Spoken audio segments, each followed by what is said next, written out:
A gente nunca fala que Buda morre. Buda entra para o Nirvana, porque os seus ensinamentos estão sempre no mundo. Não é que ele reencarna. A gente nunca fala de reencarnação de Buda. No budismo, que alguns grupos budistas são reencarnacionistas, nenhum deles diz que Buda reencarnou. Mas nós dizemos que cada pessoa que acorda, que desperta, que se ilumina, é a manifestação de Buda. Percebe a diferença? Buda se manifesta em cada um de nós que acorda, que desperta.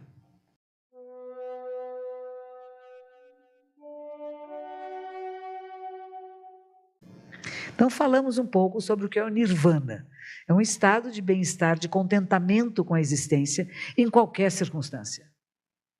Na alegria eu sou alegre, na tristeza eu sou triste. E é só isto. As coisas todas passam. Sinto dor, sinto prazer. Calor e frio. Tenho toda a capacidade de sentimentos de um ser humano. Cada um de nós tem. E reconhece quem você é, o que você é. E aprecia, mas não fica preso, não fica limitado, não fica amarrado de uma coisa só. Mas percebe como não há nada fixo nem nada permanente, que tudo é transitório. Cada sentimento, cada olhar. Nós estamos olhando para frente, vamos todos olhar para a direita agora, todo mundo olhando para a direita. Você não olhou para a direita, olhou? Você, para a direita, o lado direito seu. Não é para olhar direitinho. A gente vê que tudo muda. A gente agora olha para a esquerda. Olha que bonita. Olha o cabelinho dela, que linda. Ela chegou cedo aqui também, não foi? Ficou esperando, quietinha. Eu falei, está tudo bem? Ela estava bem quietinha. Ela disse, eu estou me preparando. Você sabe que para falar Libras, essa é linguagem para quem tem deficiência auditiva. Ela precisa ter paciência, treino. Se eu falo muito rápido, coitadinha, não é? Vai dar uma baguncinha. Então, antes de vir para cá, ela fica em silêncio. Vocês fazem isso? Quando vocês vão para alguma situação que vai exigir de você um pouco mais de atenção, você se permite ficar um pouco em silêncio? É o que eu fiz quando nós começamos o nosso encontro. Aqueles poucos minutos de percepção do seu corpo, da sua postura, da sua respiração, nos coloca em presença. Nós nos tornamos presentes. Senão nós estamos num lugar e a cabeça está em outro lugar. E aí a nossa capacidade de atenção, de foco, fica prejudicada. Uma atenção e foco prejudicado não transmite o que está acontecendo. Então nós trabalhamos muito com isso, desenvolver a capacidade de presença e atenção. Então vamos voltar para o Parinirvana de Buda. Parinirvana significa o grande Nirvana, o Nirvana final, que seria a morte. A gente nunca fala que Buda morre. Buda entra para o Nirvana, porque os seus ensinamentos estão sempre no mundo. Não é que ele reencarna. A gente nunca fala de reencarnação de Buda. Como em algumas tradições cristãs, ninguém vai falar que Jesus nasceu de novo. No budismo, que alguns grupos budistas são reencarnacionistas, nenhum deles diz que Buda reencarnou. Mas nós dizemos que cada pessoa que acorda, que desperta, que se ilumina, é a manifestação de Buda. Percebe a diferença?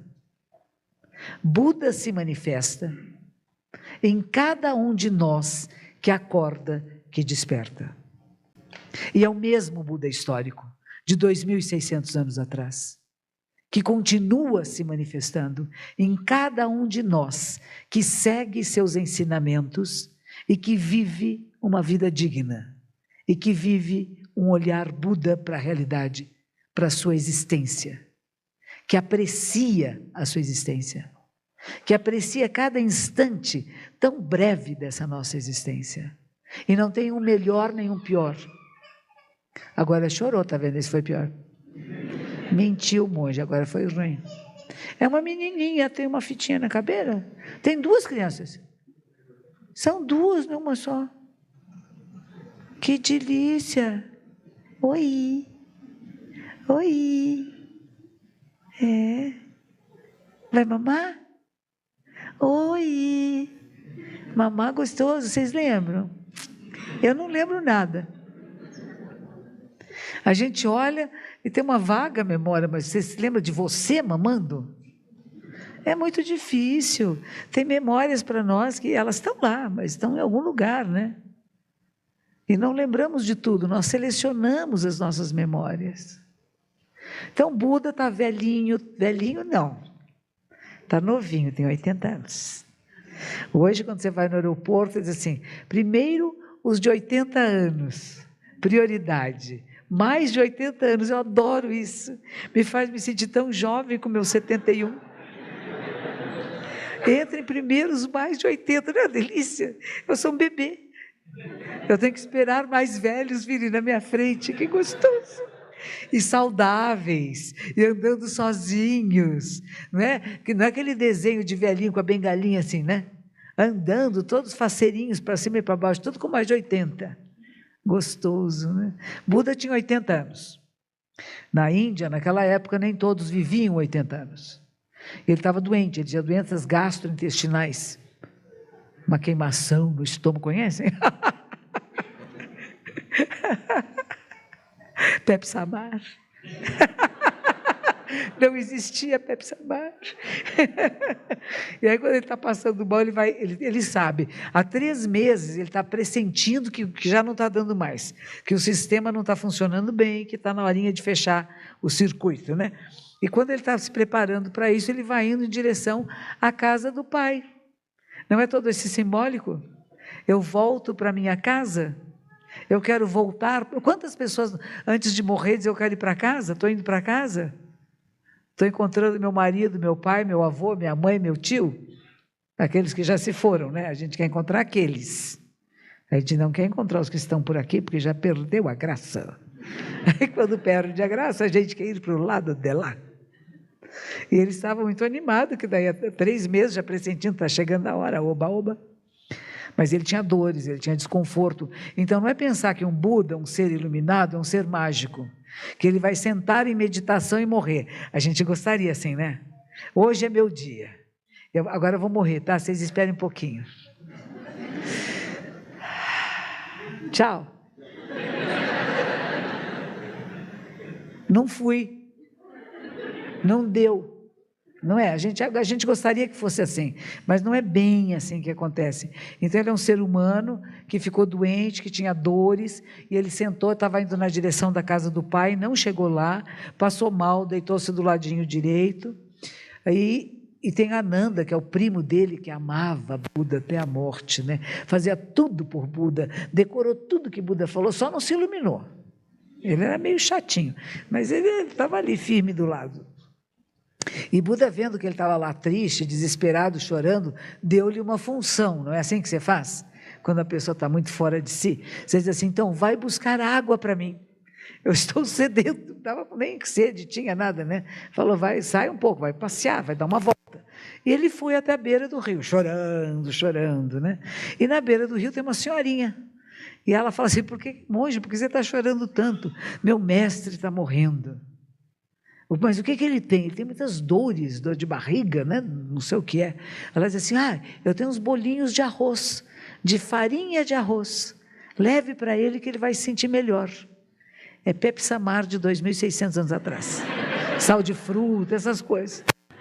Era assim. Até hoje funciona. Se tiver com desgastes intestinais ou estomacais, uma coisinha muito suave, uma farinhazinha de arroz com água, é só isso. Sem sal, sem manteiga, né? Sem tempero. Aí ele comeu e ficou realmente melhor. E o Ananda parou de chorar. E aí ele fez o seu último sermão. Imagine cada um de nós, vamos imaginar que nós estamos morrendo, à nossa volta tem pessoas que nós gostamos muito, que nós queremos muito bem, tanto de familiares ou amigos ou discípulos, e as últimas palavras que nós temos para dar para essas pessoas que nós amamos e queremos bem. Você vai enrolar? Você vai falar aquilo que não é importante? Claro que não.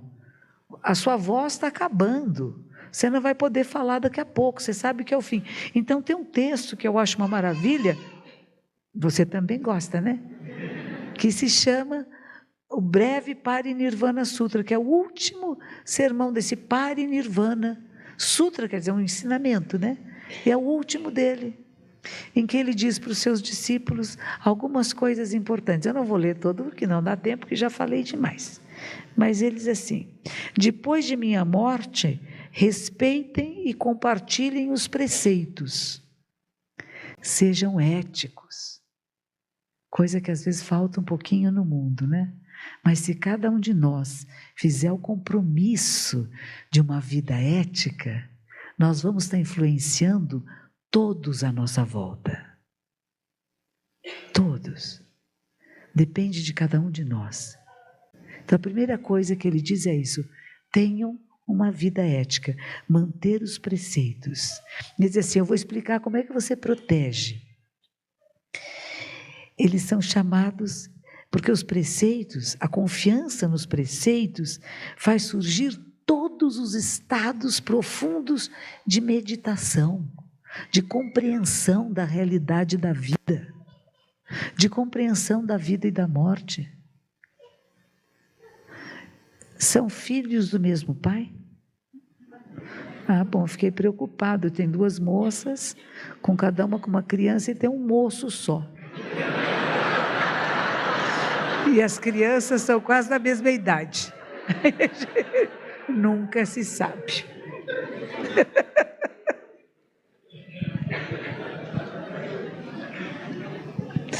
Então é isso, manter a vida ética. Você imaginou?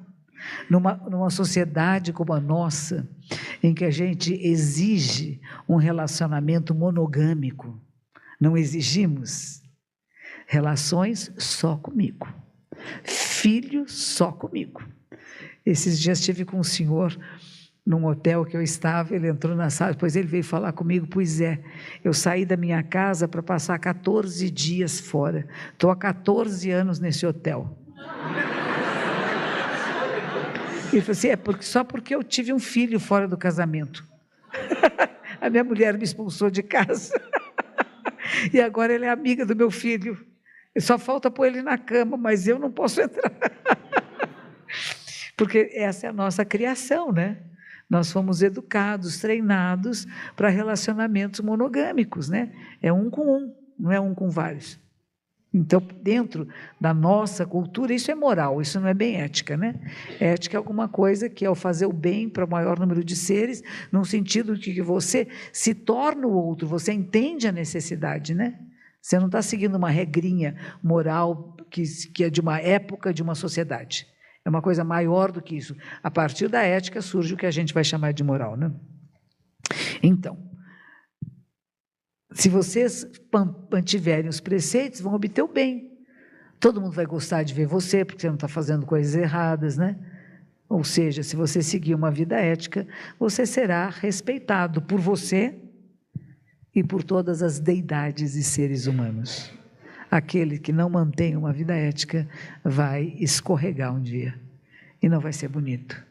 Então a gente procura viver de forma ética, porque é bom para nós e para todos.